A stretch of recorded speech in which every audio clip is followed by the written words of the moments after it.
വീണ്ടും I coffee ഉപയോഗിച്ചിട്ട് കിട്ടിയ റിസൾട്ട് നമ്മൾക്കൊന്ന് അറിഞ്ഞാലോ? ഹനീഫ്, ഐ കോഫി ഉപയോഗിക്കുന്നതിന് മുന്നേ എങ്ങനെയായിരുന്നു ഷുഗർ ലെവൽ? ഉപയോഗിച്ചതിന് ശേഷം എന്താണ് അതിന്റെ ഒരു ഫീഡ്ബാക്ക്? ഒന്ന് പ്രഷർ കോഫ് കുടിച്ചതിന് ശേഷം ഞാൻ കുടിക്കുന്നതിനായിട്ട് മുമ്പ് 312 ഉണ്ടായി.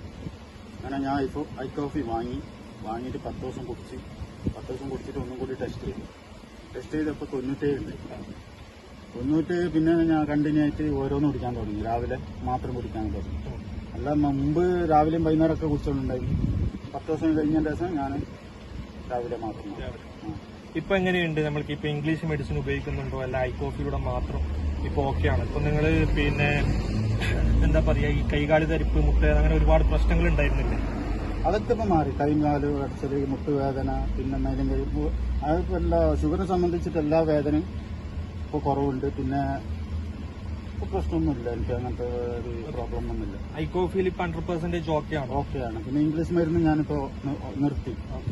ഞാൻ കുടിക്കുന്നില്ല ഇംഗ്ലീഷ് മരുന്ന്, ഞാൻ നിർത്തി. അപ്പോൾ ഐ കോഫി വേണ്ടവർ കൂടുതൽ